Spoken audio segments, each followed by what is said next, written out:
30 years in law enforcement, beat cop to deputy sheriff, working 10 hours a day to protect and serve. Last year in Oregon, there were 13,000 citations and arrests for marijuana. Yes on 91 will allow law enforcement to focus on serious crimes, unsolved murders, rapes, missing kids. Measure 91 also mandates that Oregon develop standardized tests for driving under the influence, which we don't have now. That'll make our streets and highways safer. Yes on 91.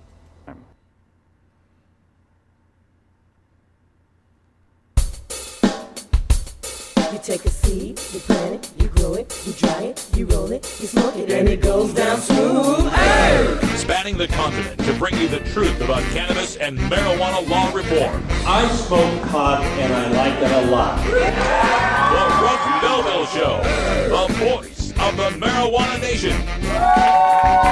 Now, here's your host, Radical Russ Belville.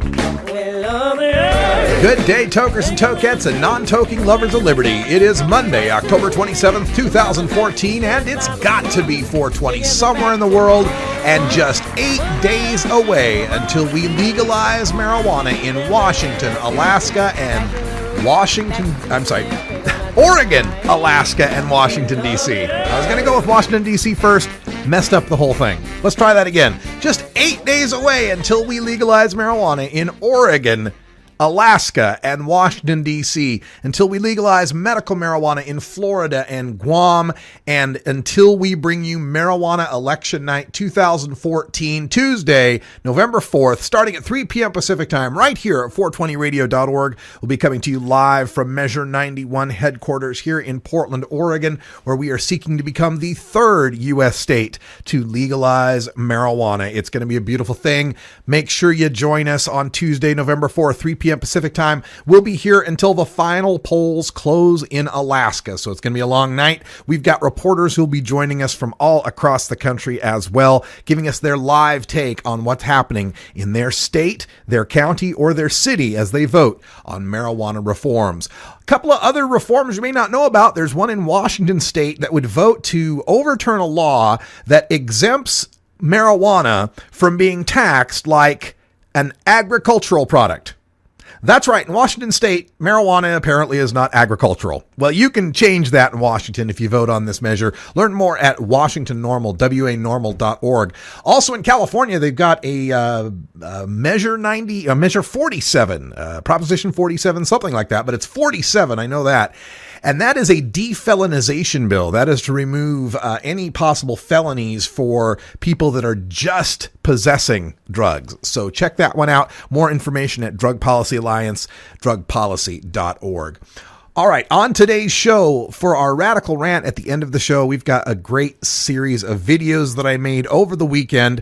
This Sunday, the Great Oregon Pot Debate was shown on K2 at 9 a.m., right in the middle of all the Sunday morning talk shows, and there's nothing good for your campaign against marijuana if during the middle of the debate they have to run a chyron on the screen explaining how you lied about babies dying from marijuana. Oh my goodness, it was hilarious. I've got some new videos I made up from Josh Marquis, the Clatsop County DA. You can follow him on Twitter at CoastDA if you'd like. He's probably got me blocked. That'll come up in the Radical Rant today. Also on the show, half past, it's Monday. We're going to have to talk with Dr. Mitch Earlywine, get our cannabis Q&A in order. There's a new study on marijuana and IQ, and today begins the hearings on marijuana's Schedule 1 status. We'll talk to Dr. Mitch about that. Also on the show and behind the headlines, you know how we always wonder, where are these good cops? They keep saying there's good cops out there. Where are they? Why don't they speak up about the bad cops? Got a really tragic tale to tell you from Yakima, Washington that explains why some of those good cops keep their mouth shut. It's to save their life. And also, we've got our 420 radio news. In the news today, we are going to take a look at that evidentiary hearing. Also, Senator Jeff Merkley becomes the first U.S. senator to support marijuana legalization. An offensive t-shirt in the San Diego Grow Raid has people talking. Also news from California Highway Patrol. Remember Chips? Apparently Ponch and John are passing around naked pictures that they steal from arrestees' cell phones. Also a mom in Minnesota facing 2 years in prison for CBD oil. And we've also got a new video from High Times from their 40th anniversary party. Check that out in our drug war data mining segment. Plenty of stuff coming up, but the news is next. Stick around.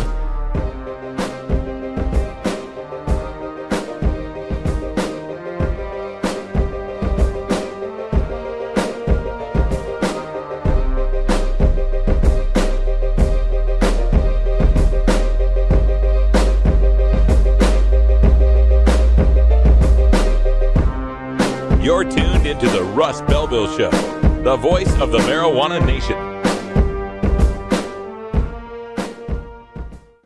420 Radio. Tune in, turn on, get high. I'm Richard Harris. I directed Oregon's Division of Addictions and Mental Health and led drug treatment programs for years. I can tell you that treating marijuana use as a crime, arresting thousands for marijuana use, is a complete failure. That's why I'm supporting Measure 91. By regulating marijuana for adults and taxing it, we support drug treatment, prevention, schools, and police. Measure 91 means more treatment and less wasteful prosecution. It's a better approach. Toker Talk Radio, weekdays at 4 and 7 Pacific on. In all my years on the streets, it's hard to recall a single time where marijuana use itself was the cause of a violent incident. As a police officer, I do believe that passing ballot measure 2 will allow law enforcement to focus on serious issues in Alaska. To me, the regulation of marijuana means safer communities. I'm voting yes on 2. This communication was paid for by the Campaign to Regulate Marijuana Like Alcohol. Top contributors are Marijuana Policy Project, Drug Policy Alliance, and Thomas.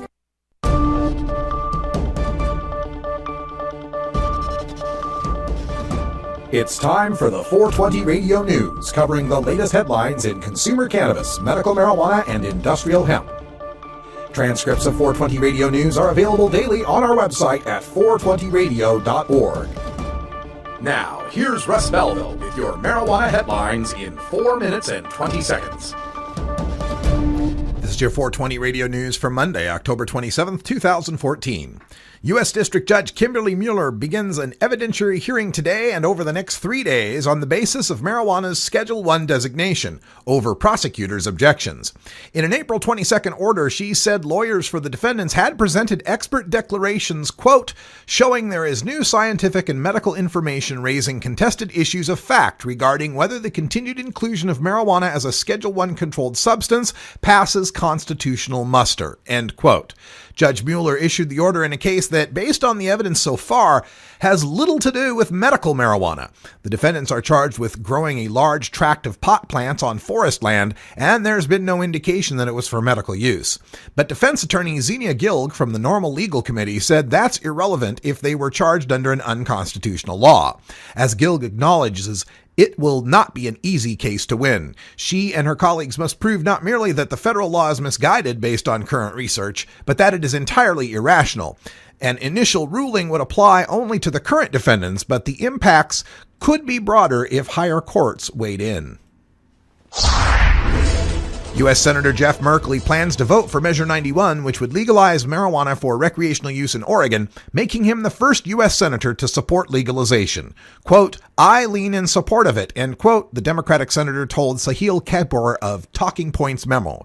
Quote, I think folks on both sides of the argument make a good case, end quote, Senator Merkley said. Continuing, quote, and there is concern about a series of new products, and we don't have a real track record from Colorado and Washington.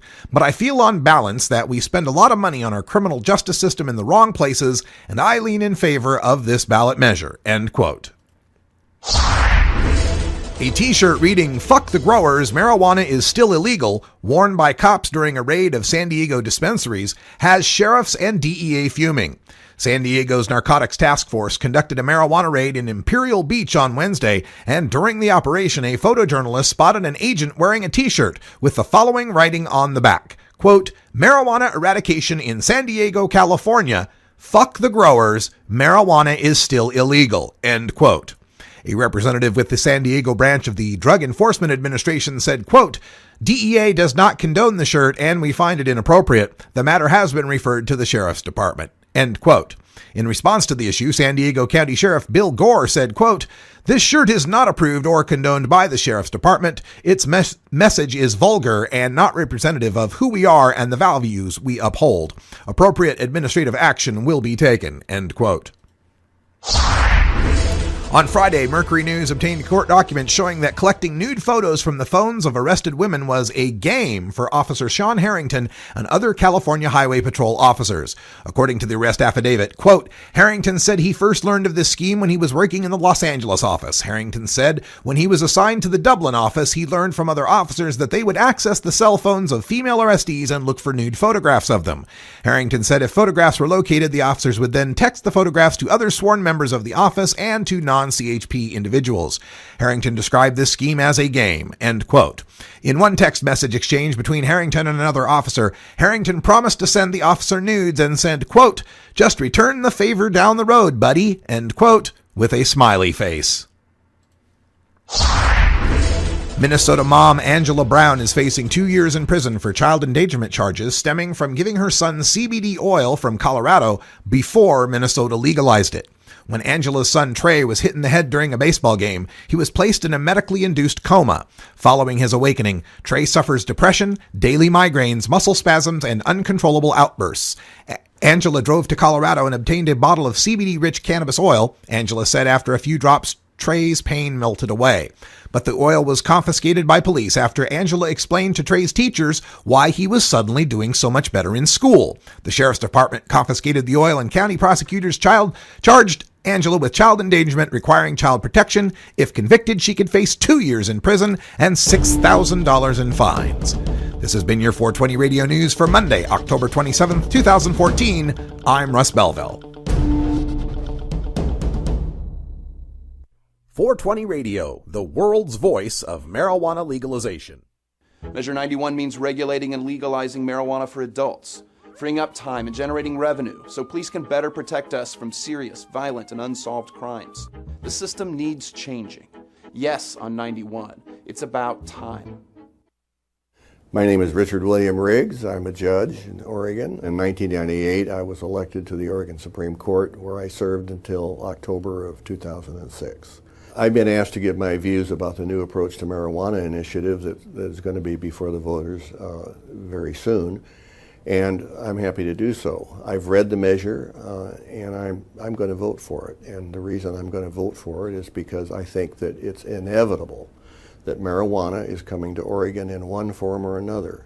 And I hope it comes in the form of a good bill like this one. If we're going to have marijuana in Oregon, this is the way to do it. Drugs and marijuana particularly play a huge role in the economic engines of most of the local gangs. The gang-related violence that occurs is often as a result of bad drug transactions of one kind or another. I think the proper legalization of marijuana and the control of it in an appropriate way is a substantial step forward to eliminating some of those problems. Using the criminal justice system to enforce certain societal social norms is kind of a waste of resources. It takes away from the criminal justice system dealing with forcible rapes and murders and so forth. I've read this measure, and I'm going to vote for this measure. And I think anybody who reads the measure and gives it careful thought will probably join me in that vote.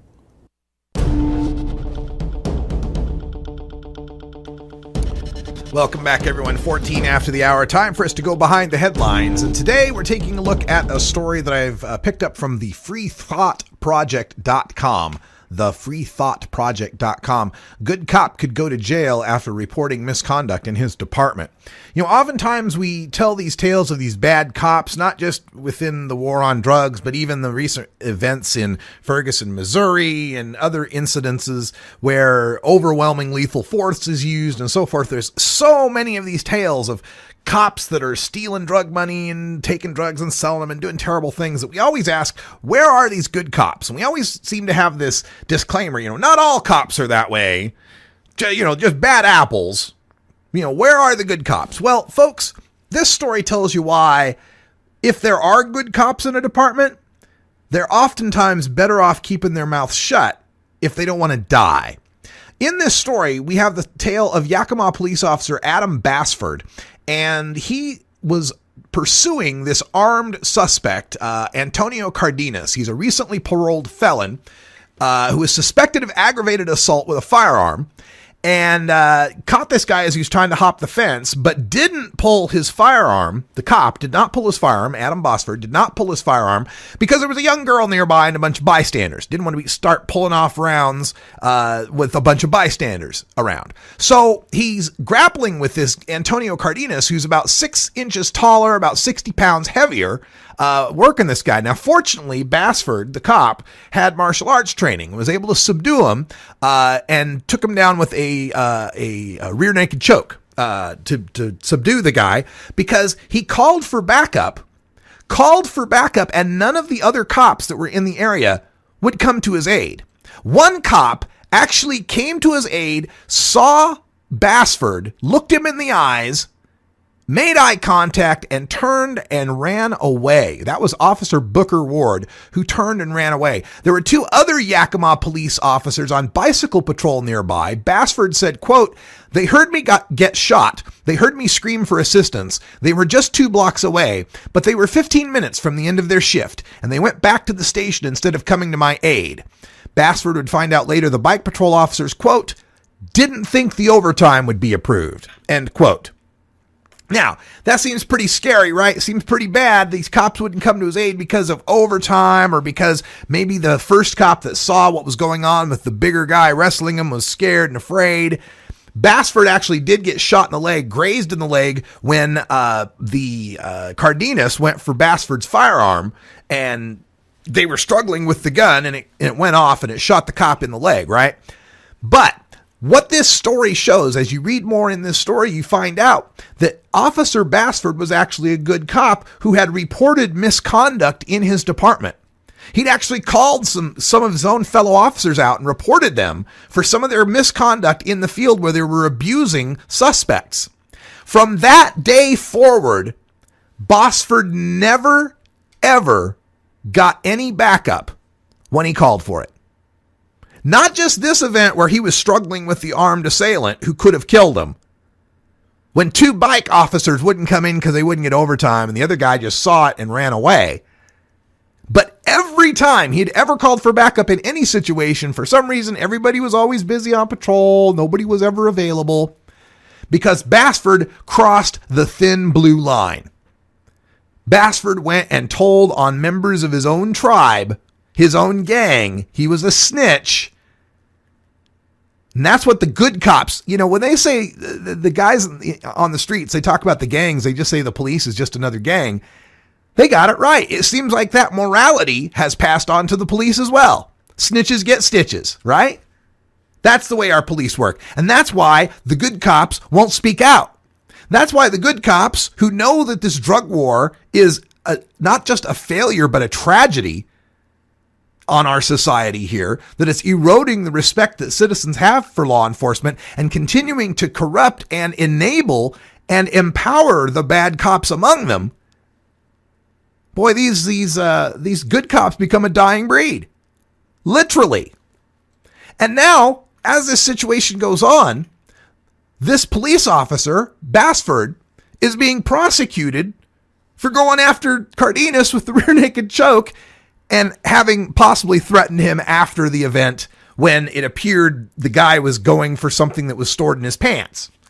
Now, had Basford just done the status quo and shot and killed this guy, if he'd have just gunned him down in the street, like Darren Wilson did in Ferguson to Michael Brown, or that other cop who's getting all this. I mean, they literally have GoFundMe pages and fundraisers raising 5-6 digits worth of money for these cops who gun people down. But this cop who didn't want to gun someone down, who saw there was bystanders nearby, because he was a good cop who told on the other bad cops they were going to let him die right out there in the street, and now want to put him behind bars for twice the amount of time that the guy who shot him in the leg got. Yeah, the guy who shot him in the leg, this would have been his 3rd strike felony, but for some reason the district attorney downgraded it to a simple charge of attempted assault. Shot a cop in the leg, a 2-time felon gets a misdemeanor attempted assault. The cop who told on other cops and got shot in the leg, he might be doing more time. This is why a lot of the good cops won't speak up, and this is why the war on drugs needs to end now so that we can start fixing this.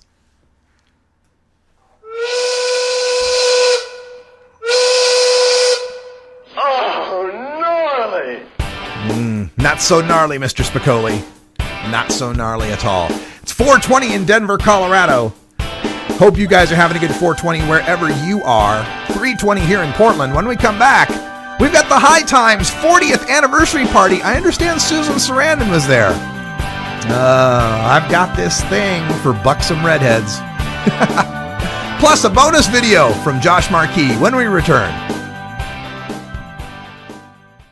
You can get 420 Radio on the go with our Shoutcast stream for all internet-enabled media players. Go to rad-r.us/420shout or just click the Shoutcast icon below the live radio feed at 420radio.org. The Marijuana Business Association, or MJBA, are proud sponsors of the Russ Belville Show. It is the mission of the MJBA to establish integrity and legitimacy, create common market standards, provide market intelligence, and develop best ethical business practices for participants in the emerging legal marijuana industry, including commercial hemp, medical marijuana, and recreational marijuana for adults. Learn more about the Marijuana Business Association and visit mjba.net to join today. That's mjba.net. Weeducated Talk Radio with Ruby Lexington, Nikki Fox, Steve the Caregiver, and Jeff Kaufman from Arizona, replaying Mondays at 10 Pacific on 420radio.org. Are you a hypocrite? If you live a closeted cannabis lifestyle, you are. Read about 7 people living a closeted cannabis lifestyle who are on the verge of coming out in The Hypocrites by Mara K. Eaton. Available at areyouahypocrite.net. You can purchase the book on Amazon and Barnes & Noble, also available on iTunes. Check out Mara K. Eaton on Facebook as well. Learn more at areyouahypocrite.net.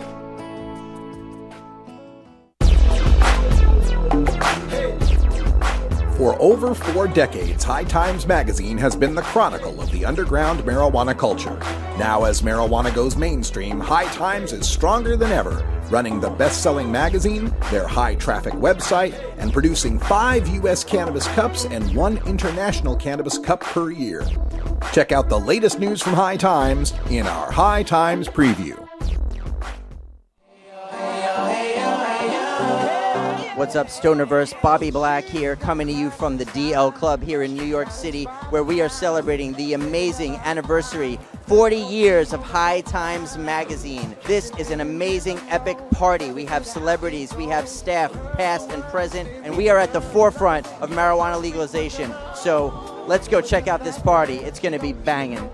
It's wonderful to be here, and I think the only person we're missing is Tom Forsad. We used to have parties where we'd have tanks of nitrous oxide. You guys have a nitrous oxide tank here? No comment. Okay, well, that was our trademark in the early days. I was on hand from the very beginning with Tom Forsad back in 1973 when he came to my apartment with a couple of guns in a bag and he asked me to put them in my closet until he came back to retrieve them and offer me a job where he basically paid me seeds. I'm just very, very happy that it's still alive after 40 years. It's a vindication of all the work that we put into it and the vision that we had, that it's still here. It's really great. We're trying to educate people about marijuana and also show them that there's a lot of people from all walks of life that consume cannabis responsibly, and we want to legalize it all over. It's been great. Such a ride. Like, I'm not a guy who smokes pot every day, always all day, and sometimes I go like a year or 2 without smoking pot, but I've always been really, really pro-marijuana. And from the first time I stepped on the Stern Show, it was good radio, but it was always sincere, and then the guys from High Times loved me.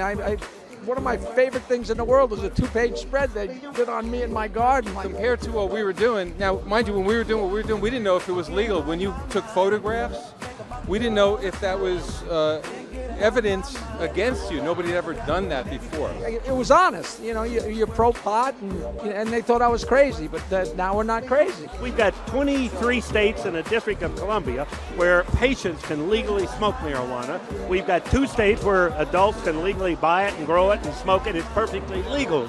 Yes, it's been a long struggle, but I think that the real story is we're winning. We were convinced in 1976, 77, we were convinced it would be 2 or 3 years before it was legal. And the question was whether the alcohol industry would get it or the tobacco industry.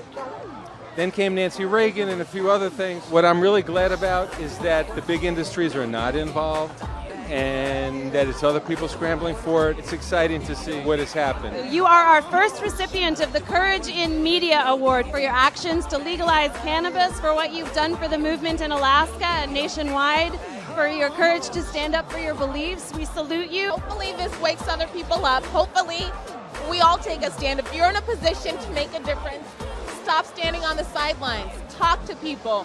Share your stories. And Alaskans, get out and vote on November 4th. Charlotte Green from Alaska there, closing out the High Times 40th anniversary party there at the DL. Thanks, guys. District Attorney Josh Marquis for the No on Measure 91 campaign has not read Measure 91. There's nothing in there about how the things are going to be packaged like you've seen. Section 7, paragraphs 1 and 2A grant OLCC all the regulatory authority over sales and production. There's nothing that says how it can be marketed. There's nothing that says how many hundreds of stores there can be in Portland. Section 7, paragraphs 2F and G grant OLCC authority to regulate and even ban marijuana advertising. Section 29, paragraph 2A grants OLCC authority to limit the number of pot shops in a city or county. And in fact, it's a two-pronged thing. One has the OLCC, which has done such a great job of keeping alcohol out of the hands of teenagers. Teen drinking dropped from 1/2 to 1/3 in the last 7 years.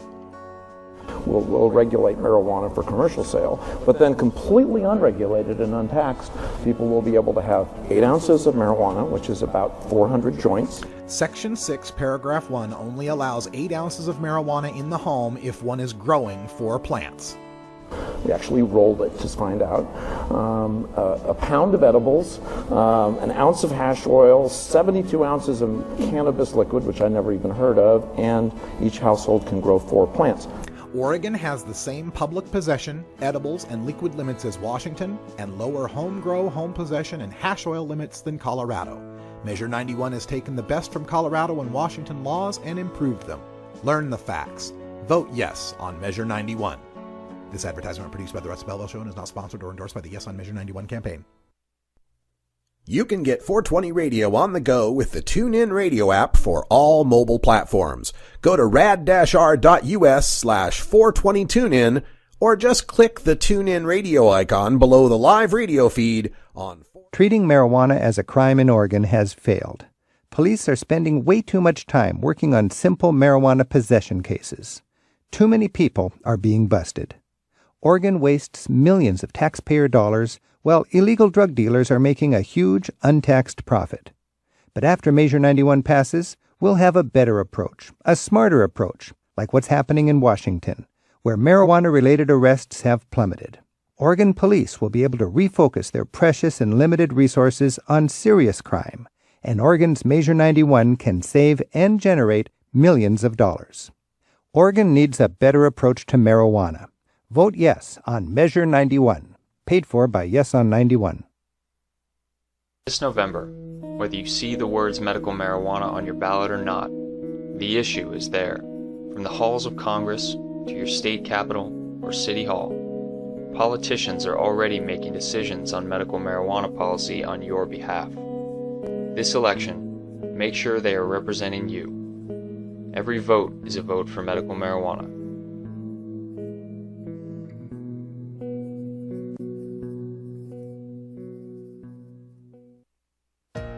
Mike Schwab is a former middle school science and math teacher. Currently, he works with children daily as an after-school program leader. Currently, kids have easy access to marijuana with little understanding of its impact. We can take better care of our kids through Measure 91 with strict regulations and funding for proven marijuana education and prevention programs to keep kids from using it. Under our current marijuana laws, one mistake can ruin a life. Measure 91 removes unfairly harsh punishment for marijuana offenses and gets more tax money to local police and drug prevention. Vote yes on 91.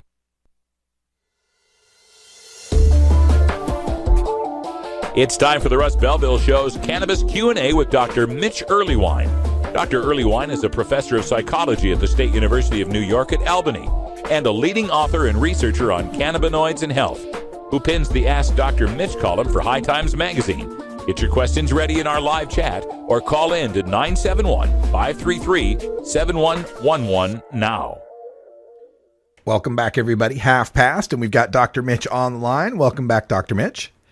Pleasure to be here. We're 2 Mondays away from marijuana legalization, marijuana election night 2014. How you feeling about the prospects?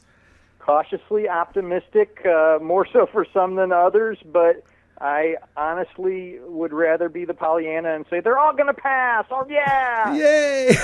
Well, that's good news. I like that. That makes us all feel better. Folks, get your questions into our chat room, or you can dial in at 971-533-7111. But we always start off giving Dr. Mitch the first word in cannabis science. And, you know, this is one of those rare occasions where my guest on the show is doubly appropriate, and that is you are also the chair of the normal board of directors. And I wanted to talk about this hearing that starts today on assessing marijuana's Schedule 1 value or constitutionality, I suppose. What can you tell us? I've been working behind the scenes on this, but Paul Armentano's been really stellar, and Dr. Greg Carter gave a phenomenal presentation and got cross-examined by some of the weirdest attorneys I've ever heard, and answered a bunch of obscure, ridiculous questions, including how much marijuana he smokes, which I think should be completely irrelevant. And all I can say is I'm cautiously optimistic that rationality may win out here. Yeah, it's amazing. I mean, some of the headlines that I've seen bandied about, like, could marijuana be legal everywhere by Halloween? What would be the effect on this trial? What are they trying to determine? Bottom line, we really need to re-examine just this notion that marijuana belongs in Schedule 1. And Schedule 1 means no approved medical use, high addictive potential. And anybody who knows anything about the marijuana literature knows that both of those are completely false. And it's suddenly dawning on at least local Supreme Court justices that really is the case. There really is no way to say that marijuana has no medical use or that it has high abuse potential, and so it really doesn't belong there. If we can get started in that direction, I feel like, in truth, federal prohibition could fall soon after. One of our legal eagles in the chat room wants to know if you have any idea when the transcripts of the hearings will be available. I don't have a link to that. I'm trying to get the link to the brief that was filed in order to get this revisited, and as soon as I get that, I'd be happy to send it along to anybody who emails me. Yeah, the email address is 420research@gmail.com. That's 420research@gmail.com. Got another question from our chat room. Runner wants to know if the THC in topicals would show up on a drug test, like if you used a lotion. Alas, if it's at a dosage where you can feel it, it's going to make it to the urine screen, at least those 20 nanogram per milliliter ones. Okay, and 20 nanograms, is that a standard when they're doing workplace testing or accident testing? Sad but true, that's getting to be the trend. So they're actually going lower than they have in the past?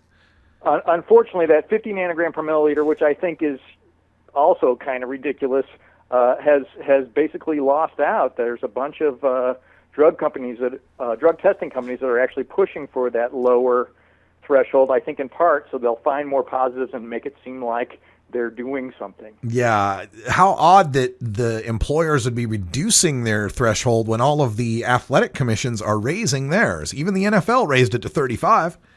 I mean, I feel like the 50 is still ridiculous because it doesn't really say anything about actual impairment. It's really not about what's in your pee. It's about what you can do. Yeah. All right. Well, let's take a look at some of the science that's going on lately. Washington Post's blog posted some information coming out of the University College of London on marijuana and IQ, the oft-discussed subject of whether or not kids would lose IQ points from smoking pot. What can you tell us about this one? Well, as we've said before, when other data like this came up, if you control for socioeconomic status, if you control for alcohol use, what a surprise, even kids who smoke marijuana don't have IQ deficits relative to those who've never touched it. And I've said time and again, when you don't control for, statistically relevant things, you can make your results say almost anything you want. Obviously, cannabis use isn't randomly assigned to people, and the folks who report using and are candid about it often have other things that might contribute to their IQ. I do want to emphasize, though, they did find a small, literally a 3% decrease on test scores among the kids who had used cannabis more than 50 times, and I'm afraid it's that they might have gone to school high. And, of course, you can't learn anything new high unless your tolerance is pretty intense. And I again want to sort of hammer home this idea that marijuana is not for the morning before school. It just isn't. Yeah. All right. The quote that I found in particular that I liked out of this study was, in particular, alcohol use was found to be strongly associated with IQ decline. No other factors were found to be as predictive or to be predictive of IQ change. So obviously we need to repeal the 21st Amendment. And this is what's so sad. This insanity about cannabis has essentially caused people to ignore genuine contributors to brain development like binge drinking. And that, I think, has really been misplaced use of our efforts. I was researching some data on this to rebut Josh Marquis for one of my videos I made on the Measure 91 debate, where he made a snide remark about the Liquor Control Commission that would be in charge of regulating marijuana. He said, it's done such a great job of keeping alcohol out of the hands of kids. And I checked it out. Since 2007, the binge drinking or the drinking rate of kids has gone down from like 48% to 31% from 2007 to 2014. So that seems like they've done a pretty good job. And in fact, they did it not by busting a bunch of people, but by spreading the word that binge drinking actually has negative consequences and pointing out that it's not the norm to binge drink, that far and away most Americans, particularly teens and college students, do not crank down 6 beers at a shot, but in fact often have 2 beers or less per drinking episode and rarely drink more than 3 times a week. And this is something I always address when we, one of the stock fears or assumptions prohibitionists use is this idea that if it's legal, well, more kids will smoke pot. And I always think, really, whether or not more kids smoke pot isn't as relevant as whether or not harm goes up. Could there be a substitution effect among teens that might swap out the keg for a joint or a bong when it comes to graduation time? The economic data have been confusing. So one looks like a substitution and one does not, at least in the big studies. But I want to emphasize, too, that the Colorado data suggests that teen use has gone down, not up. I think taking away that forbidden fruit, rebellious aspect of the plant somehow makes it lose some of its appeal. All right. And another cannabis science story here out of Bloomington, Indiana. Researchers at Indiana University's Bloomington Department of Psychological and Brain Sciences were awarded a $275,000 grant from the National Institutes of Health to study the effects of marijuana on brain connectivity in current and former users. What, could they actually be getting money to study something good about marijuana, or is this another let's see what bad thing it did? I got my PhD at IU before it was the brain sciences. It was just the Department of Psychology. And I don't know these researchers personally, but they're really from a schizophrenia tradition, and they're good neural network modeling folks. So basically what they do is they plug the data into some pretty complicated statistical programs, and they will find something. Like, it's just going to happen. What I'm worried is that they're going to emphasize that somehow cannabis exposure in the brain makes the brain less efficient, or, they're going to have some words around that, in part because that's how you keep getting funding for this sort of thing. But in fact, if they can't translate it into some real behavior that actually matters, I'm really going to be super critical. And you'll notice that my advisor, of course, is still at Indiana and not a part of this grant. Okay. You know, when I heard this, the title of a study like that, I get to thinking, being a creative person, as to how cannabis affects me. And it tends for me to be able to take very separate things and be able to synthesize them into where their commonalities are. These compare and contrast kind of exercises are fun and easy for me, and they seem to be more fun and easier when I use a little cannabis. So if you could design such a study, how would you find out if such a thing is true? In truth, Russ, I feel like you're genetically at an advantage when it comes to divergent thinking. Man, I have heard you put some wild ideas over the years. So, cannabis or not, I feel like individual differences are definitely contributing. But obviously the way to do it is not the way it's been done in a lab, which has been they get folks high when they can and then have them do these divergent thinking tests right then. I feel like the creative part is really, and I feel like I've had this experience even with you, in that incubation period where you jam all the facts into your head and then you need to let it go for a minute. And to get high then and then come back and then pop, suddenly they connect. And it may not be when you're high. It may be when you wake up the next morning. And I feel like the way to do that research correctly would require a considerable expense and may not be the top priority at the National Institute of Health. Hey, just because I'm the only guy on the planet who's ever tied the war on drugs to the Third Amendment, that doesn't mean... Okay. Folks, if you want to get your question in for Dr. Mitch Earlywine, but you want to do so a little more privately, I understand sometimes, we're talking about things that are still very illegal in red states. You can get it in through email at 420research@gmail.com, 420research@gmail.com. In our last minute here, Dr. Mitch, just wanted to give you a chance to opine once again on these Halloween candies. Apparently there's now a company that's marketing a test kit so you can test your gummy bear to make sure it's not got THC in it. I mean, in truth, even the old days, my friend Barry Glassner in Culture of Fear showed that the poisoned Halloween candy stuff was mostly urban legend, and the only real case, I think the parents had actually poisoned their own kids. Mm-hmm. So if you're worried about this, watch out for your parents. There you go. And don't let your kid be eating unwrapped candy anyway. That's exactly. I mean, everything should come in a wrapper, and then it's going to be fine. I assure you, nobody who's actually shelling out for their own edibles is going to give them to a kid. Yeah, exactly. Not at $15 a chew. It's not going to happen. All right, Dr. Mitch, thank you so much for joining us again here on our Cannabis Science segment. And again, 420research@gmail.com if you want to email. We'll talk to you again next week. Looking forward to it. All right. Folks, we're going to take a little break, give you the anti-drug PSA of the day, because we're all about being unfair and imbalanced, I guess. And when we come back from that, we've got more videos from the Great Oregon Pot Debate. Talk about divergent thinking.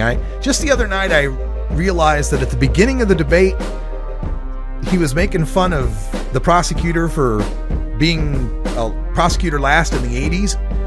And then he closes the debate with an anecdote from the 80s. Can't make this stuff up. Stay tuned. We got 4 new videos from the Great Oregon Pot Debate. We'll talk more about that in hour 2 as well.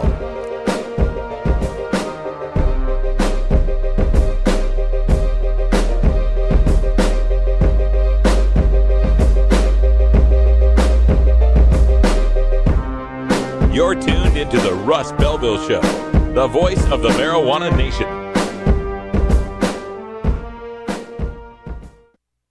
You can get 420 Radio on the go with the TuneIn Radio app for all mobile platforms. Go to rad-r.us/420tunein or just click the TuneIn Radio icon below the live radio feed on 420radio.org. Growing plants indoors can be a rewarding hobby, but electricity bills can go through the roof. Then you have to cool down all those big hot lights. It can drive a grower insane.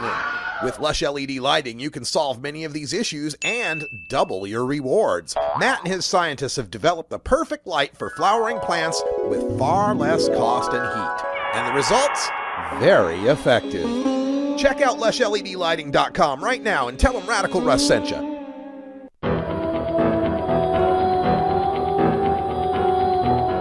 the interest of fair and balanced journalism, the Russ Belville Show presents the anti-drug public service announcement of the day.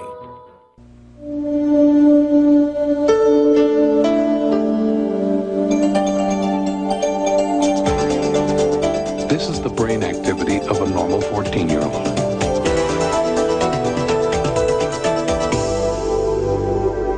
This is the brain activity of a 14-year-old after smoking marijuana. If you use pot, you're not using your brain. This has been the anti-drug public service announcement of the day. To cure this sort of reefer madness, listen to the Russ Belville Show every weekday on 420 Radio. The pistachio. Green, natural, and available without prescription in all 50 states.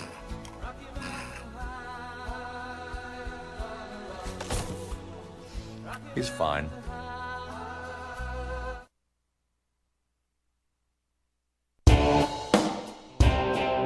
You can't handle the truth. Entirely legitimate topic for debate. You have offended my family. Hey, this is great, man. And you have offended a Shaolin temple. One major responsibility is to encourage people to use less drugs. I know nothing. I support a change in law to end federal criminal penalties for possession of up to 1 ounce of marijuana. We don't need no stinking budget. Homosexuality, immorality generally. How in the century you have slurred the meaning of the words we, the people. Be warned, this is not your mother's marijuana. You could ask yourself a question. Do I feel lucky? Well, do you, punk? I want to ask you a bunch of questions. I want to have them answered immediately. Surely you can't be serious. I am serious. And don't call me Shirley. Radical Rant. All right, welcome back, everyone. 46 after the hour, and yesterday wasn't a great Sunday for me, considering how the Packers played, but the morning was pretty good. In the morning, on 9 a.m., our local ABC affiliate played The Great Oregon Pot Debate, featuring Inga Frickland and Richard Harris on the Yes on 91 side, and Ronald Schwartzler and Josh Marquis on the No on 91 side. And it was just, I'd seen the debate. I was at the debate. I was a part of the debate, as a matter of fact. But this is getting to see it on the Sunday morning high-def TV during the same time, Meet the Press is on and all the other, Sunday talking head shows. So this is the time when, older, more politically minded voters are tuning in. And so to get to see that debate on the full hour, 9 a.m. on a Sunday, and right smack dab in the middle of it, right around the half-hour mark when people changed channels if they had missed, and made it the second half, they got to see Dr. Ronald Schwartzler talking about how marijuana killed 5 babies in Colorado, and the TV station ran the disclaimer chyron on the bottom of it, basically calling him a liar. Oh, it was wonderful. Here's some more highlights featuring mostly Josh Marquis. Enjoy. Dr. Ronald Schwartzler repeats the No on Measure 91 campaign's lie about marijuana and prison. Just like it makes no change in being able to take marijuana into a prison. Can't do it. You can take pot into prison. It will, with this law, it does allow you to do that, as I read the law anyway. ORS 162.185 defines the crime of knowingly smuggling marijuana into a prison or possessing marijuana as an inmate in prison as a Class C felony. Measure 91 maintains ORS 162.185's Class C felony and adds a Class B violation in cases of accidentally bringing your marijuana to prison if you work or visit there. Nobody would ever write marijuana regulation to allow smuggling into prison. Forget No on 91's scaremongering and learn the facts. Vote yes on Measure 91. This advertisement produced by the Russ Belville Show and is not sponsored or endorsed by the Yes on Measure 91 campaign. District Attorney Josh Marquis from the No on Measure 91 campaign worries about marijuana DUIDs. Although traffic fatality has been falling in Colorado for about 7 years, the causation versus correlation, we're not sure. But we do know one thing in Colorado: the number of people testing positive for THC in fatal accidents is up 100%. Marijuana is very difficult to measure, and one of the things Measure 91 doesn't have, like Washington does, is a presumptive level. And THC has some very peculiar qualities that make it very difficult to determine for law enforcement if somebody's intoxicated. Josh Marquis says it's difficult to measure THC intoxication because of its peculiar qualities.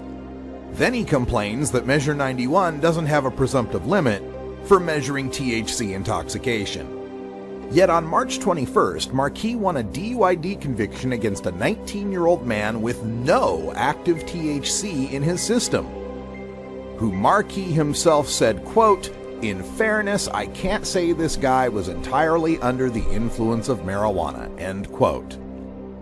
Seems like law enforcement already has all the tools it needs to enforce marijuana DUID that is already illegal.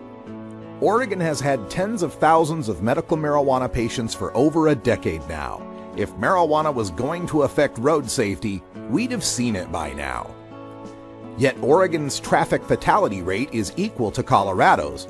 Both states' traffic fatalities have been falling for years, and our rates are 23% lower than the U.S. average. Measure 91 dedicates tax revenue for the study of marijuana-intoxicated driving and increased patrols. Vote yes on Measure 91.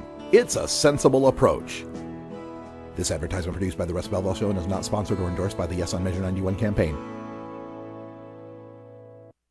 District Attorney Josh Marquis from the No on Measure 91 campaign can't decide if 1980 is relevant. So feel free to respond. You used to be able to smoke on planes too, but times have changed, and it's frankly also been 25 years since Inca's been a prosecutor and never in Oregon. This is not Illinois in 1989. This is not Louisiana in 1960. Josh Marquis tells us that times have changed. Ms. Frickland's decades of experience in law enforcement are not relevant to Josh Marquis. That was the 1980s. This is Oregon debating marijuana legalization in 2014. Let Josh Marquis use this anecdote from 1980 to explain. I just want to read you an essay he wrote called Fugitives and Refugees. Some of you may have read it. My first week living in Portland in 1980, I called my grandmother for her birthday. This is from a payphone on the Fred Meyer supermarket on Barber Boulevard, just downhill from my 2-bedroom apartment and stoner roommates. My grandmother and I talk until I have no quarters left and the operator cuts the line. This is mid-sentence and I have no money to call and tell her what happened. Instead, I go home and fire up the bong. The big party bowl smokes like a bonfire of dope, and my roommates are in the kitchen cutting up a small block of hash. There's a knock on the door. It's the police. My grandmother is panicked. Portland's the big city, and she thinks I was mugged on the payphone. She calls the police and begs them to make sure I'm okay. It's impossible the cops don't smell our dope, but all they do is tell me to call home. After a scare like that, the party's over. That's basically the way law enforcement has treated marijuana in Oregon for the last 30 years. We have a minute left. Hold on, folks. In the past year, Oregon law enforcement raided the homes and businesses of the owners of 3 medical marijuana dispensaries in Ontario, Tigard, and Medford. These establishments were providing marijuana to legally registered patients, so police lied to get medical marijuana cards to entrap them into marijuana sales felonies. These people, who were all medical marijuana patients themselves, one a new mother, are now all convicted felons because they followed the medical marijuana law. Times have changed, Josh Marquis. It's 2014, and nobody believes your reefer madness anymore. The sky has not fallen in Washington and Colorado. Vote yes on Measure 91. This advertisement produced by the Russ Belville Show and is not sponsored or endorsed by the Yes on Measure 91 campaign. District Attorney Josh Marquis for the No on Measure 91 campaign thinks marijuana tickets are no big deal. They say that 10,000, 12,000 people are arrested. No, they're not. They get a cite. If anybody's gotten a speeding ticket, it's uncomfortable, unpleasant. It's not a free ride in a police car, because 150 of them got cited in my county. I talked to the cops. I said, when do you cite people for marijuana? And they said, basically when they blow smoke in my face, literally. We don't destroy people's lives for possession of 27 grams or less of marijuana. And I find it a little incredible that you would minimize this to say this doesn't really matter. It's like getting not like getting a traffic ticket. Would you let me finish it? God forbid we would ever disrupt anybody's life for health or the welfare of the community. That, and they're also going to say, they say arrests and citations, arrests and citations. Well, that's like saying, heroin and aspirin. I mean, an arrest and a citation are totally different things. And so when there are 10,000 citations, those are citations. Those are not arrests. They're not on your record. I could print out your record and show you it won't be there. One of the more interesting consequences, by the way, the other side constantly says criminal consequences, criminal consequences. That means is that you have a criminal record, presumably one that an employer could look at. If you're convicted of less than an ounce, twice, 3, 4 times, you don't have a criminal record. I know Portland has a ban the box thing, but even they can maybe ask a question eventually. Have you ever been arrested? The answer is no, even on your 4th less than an ounce. If it's more than an ounce, yes. So there are not criminal consequences unless you're possessing a lot. That's basically the way law enforcement has treated marijuana in Oregon for the last 30 years. We have a minute left. Hold on, folks. The presumptive fine for a speeding ticket in Oregon is $110 if you drive up to 10 miles per hour over the limit, and up to $435 if you drive over 30 miles over the limit. The presumptive fine for possessing less than an ounce of marijuana in Oregon is $650. So possessing a little bit of marijuana in Oregon is punished more harshly than driving 99 miles per hour on the freeway. The maximum fine for speeding in Oregon is $2,000, even if you're driving 99 miles per hour through a construction zone. The maximum fine for possessing less than an ounce of marijuana in Oregon is also $2,000. If you speed in a school zone, your fines will double. If you possess less than an ounce of marijuana within 1,000 feet of a school, which is most people who live in a city, you can be arrested, jailed for a month, and have a lifelong criminal record. When you're ticketed for speeding, you're not fined again if you have a passenger in your car. When you're cited for possession of less than an ounce, if you were sharing less than 5 grams of marijuana with a friend, you can be cited for delivery of less than 5 grams and fined another $650. If you were sharing more than 5 grams with a friend, your delivery charge can earn you an arrest, a year in jail, and a criminal record. Speeding tickets usually involve little interaction with police. Possessing less than an ounce of marijuana can lead to long interactions with police that include frisks and vehicle searches. Speeding tickets are public records that employers can search when hiring employees for driving positions. Marijuana citations are criminal violations that must be revealed by applicants for certain jobs, licenses, and security clearances, like district attorneys, for instance. Police don't just cite people for marijuana when they blow it in a cop's face, as Josh Marquis claims. Since marijuana has a strong odor, any interaction with a police officer by a person possessing less than an ounce of marijuana can lead to a $650 ticket that few people can easily afford to pay. That fear of police interaction harms our society when someone possessing marijuana won't call police to report crimes they witness for fear that they too will be punished by the police.